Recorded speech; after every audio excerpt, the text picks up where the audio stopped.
Oh, we're on camera. All right, guys, what's going on? The Iceman here. The man with the plan, the man with the knowledge, the man with the wrestling news. And yeah, we've all heard about Sean O'Haire and his untimely death at the age of 43. And again, this is just another ongoing thing that happens to guys that are involved in the world of professional wrestling. We don't know what the reason is, why there are so many wrestlers that die at a very young age.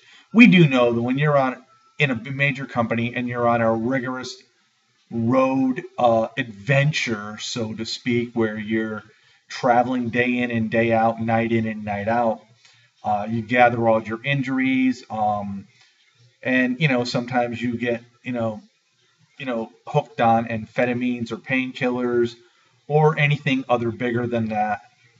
Sometimes you just, you sort of lose your focus, and as long as you can get rid of the pain, that's all you care about. And, it just has happened so many times in the world of professional wrestling. But condolences go out to the Sean O'Haire family. He was a great tag team partner of Mark Jindrak back in the old WCW days, which, at one point in time, I thought these guys were going to be like huge, because they were very, very, very good.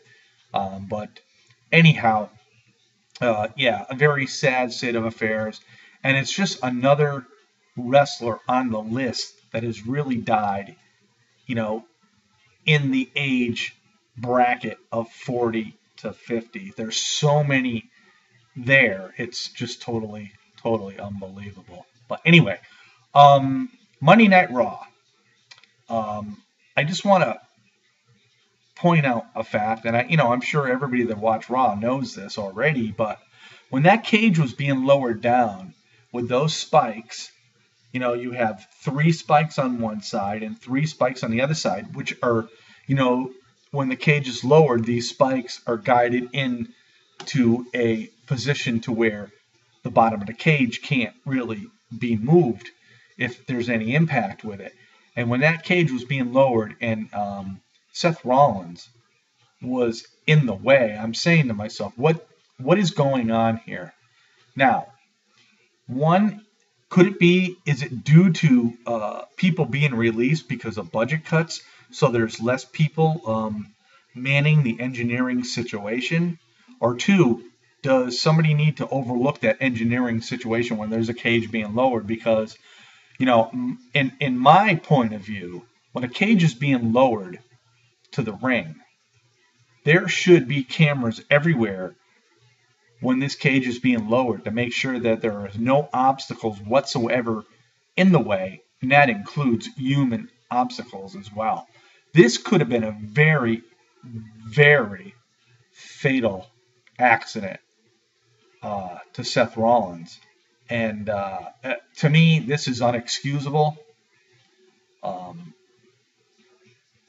Things need to change. They really need to change. This day and age, accidents like this, or close accidents like this, there's no excuse for any of this whatsoever at all. All right.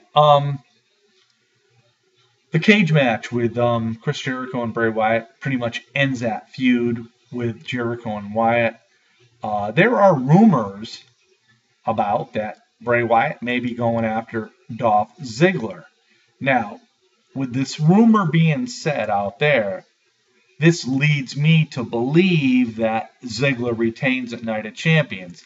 So, if this rumor to be true, this is a spoiler for Night of Champions, which is totally ridiculous because I'll be quite honest with you, I thought maybe at Night of Champions Miz was going to get his title back, and he still might.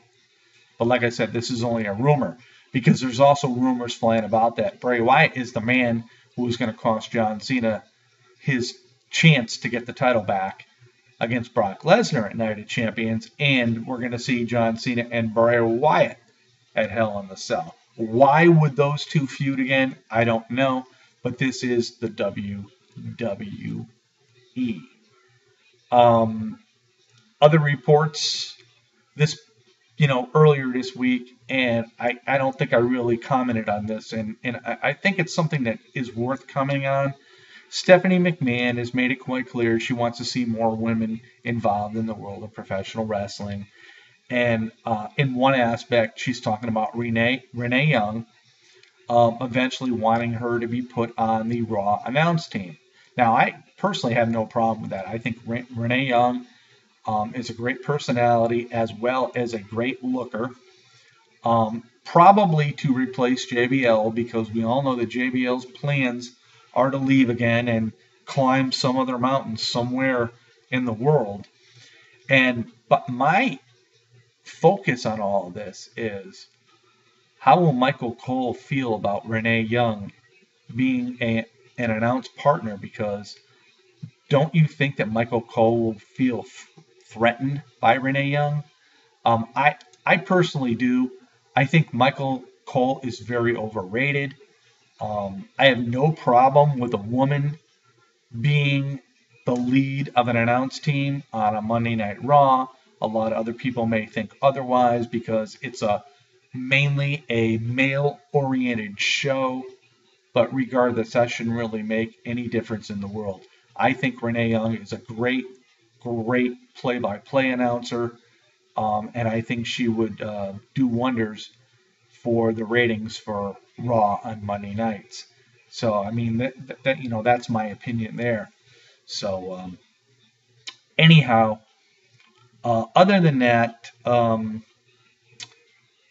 we got TNA Impact Wrestling tonight. I'm looking forward to seeing that because we're going to see the three-way tag team match again tonight with Bully and Devon against the Wolves, against Jeff Hardy and his brother Matt. Very, very interesting tag team. And of course, I've heard that Aries and Tajiri are teaming up to go up against James Storm and Sonata. That, to me, is going to be the match of the night. So, anyway, this is just some wrestling news in the wrestling world. Other than that, that's all there is, guys. So, hope you've enjoyed the video. Check me out on the Iceman's Wrestling Extreme Facebook page. Like the page. And also check me out on my brother YouTube channel, Iceman's Return, here on YouTube. Peace out, everybody, and have yourself a great Wednesday.